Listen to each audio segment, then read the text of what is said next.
One evening, when my friend and I were on the patio listening to an indie folk song, with an astonished look on his face, he said to me, "I see a beach and people around a campfire. This happens every time I listen to that part of the song."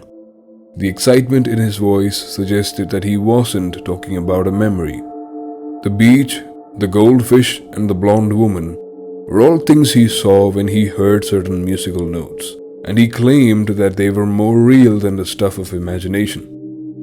Years later, I told a friend about this who it turned out had a similar quirk. She saw every calculation that she did in her head.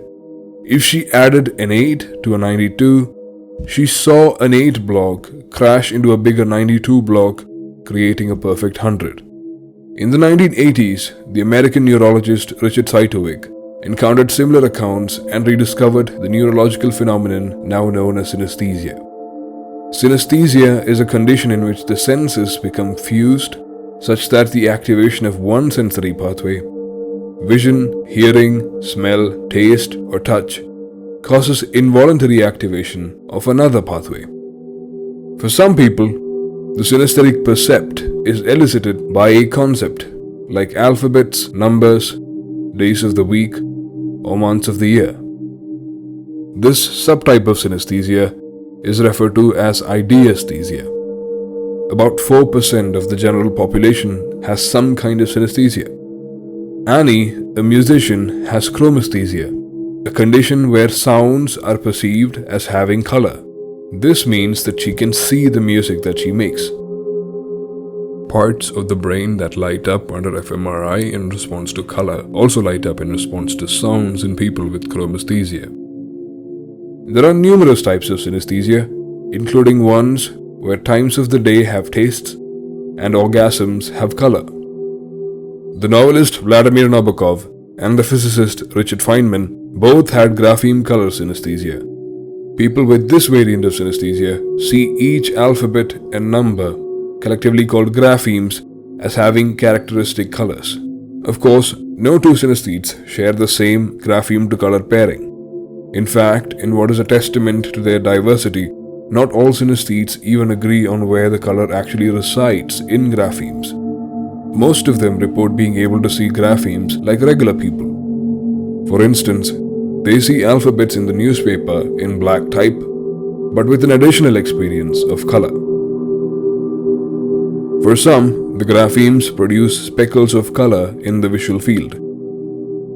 For others, the graphemes are overlaid by a veneer of color, or the color is in their mind's eye. Although synesthetic pairings are different in different people, the pairings in an individual remains constant throughout life. For Michael Watson, the title character of the book The Man Who Tasted Shapes, the correlation between tastes and synesthetic shapes they generated were so dependably consistent that he used his synesthesia to guide his cooking. Synesthetic percepts are not always as simple as blobs of color. Some people experience graphemes, days of the week, or months of the year as having human-like personalities. One of the earliest accounts of this kind of synesthesia, now referred to as ordinal linguistic personification, comes from a book by Theodore Flournoy published in 1893. Madame L, a synesthete that Flournoy studied, experienced numbers and days of the week as having not only personalities but sophisticated relationships among them. Here's how Madame L described the personalities of numbers. 1, 2, and 3 are children playing together. 4 is a quiet woman engrossed in material preoccupations and enjoying it. 5 is a young man, ordinary of common tastes and appearance, spendthrift and selfish. 6, a 16 or 17-year-old young man who is very well behaved, polite, sweet, with an agreeable appearance and average intelligence. He is an orphan.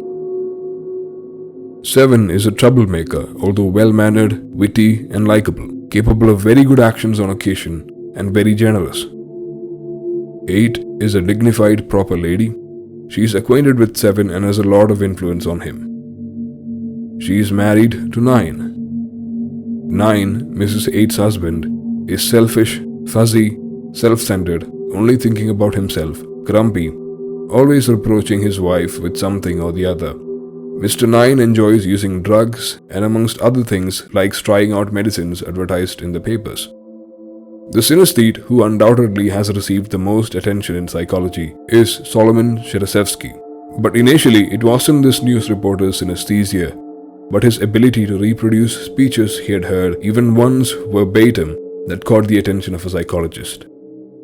And not just any psychologist, but a true giant in the field, Alexander Luria, who at the end of his 3-decade-long association with Solomon wrote Mind of the Mnemonist, a fascinating account of patient S's life and abilities.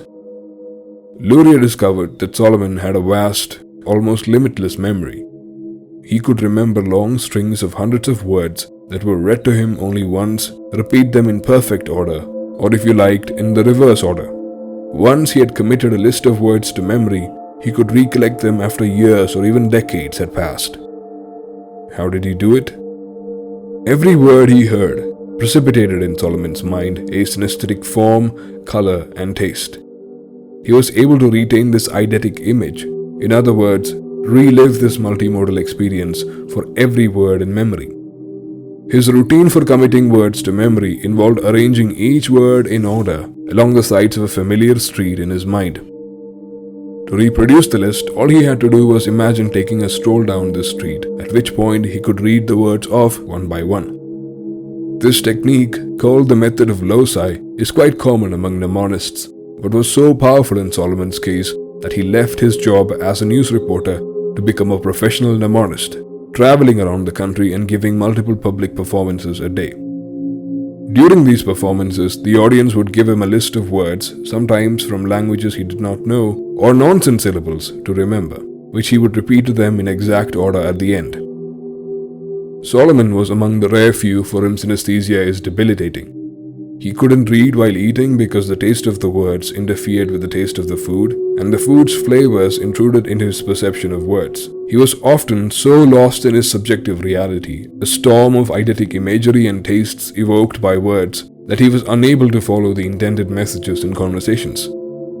There is something about synesthetes that I've realized makes it hard for a non-synesthete like me to describe their inner worlds. Most of us simply lack the intuition to even imagine what it would be like to see sounds or taste words.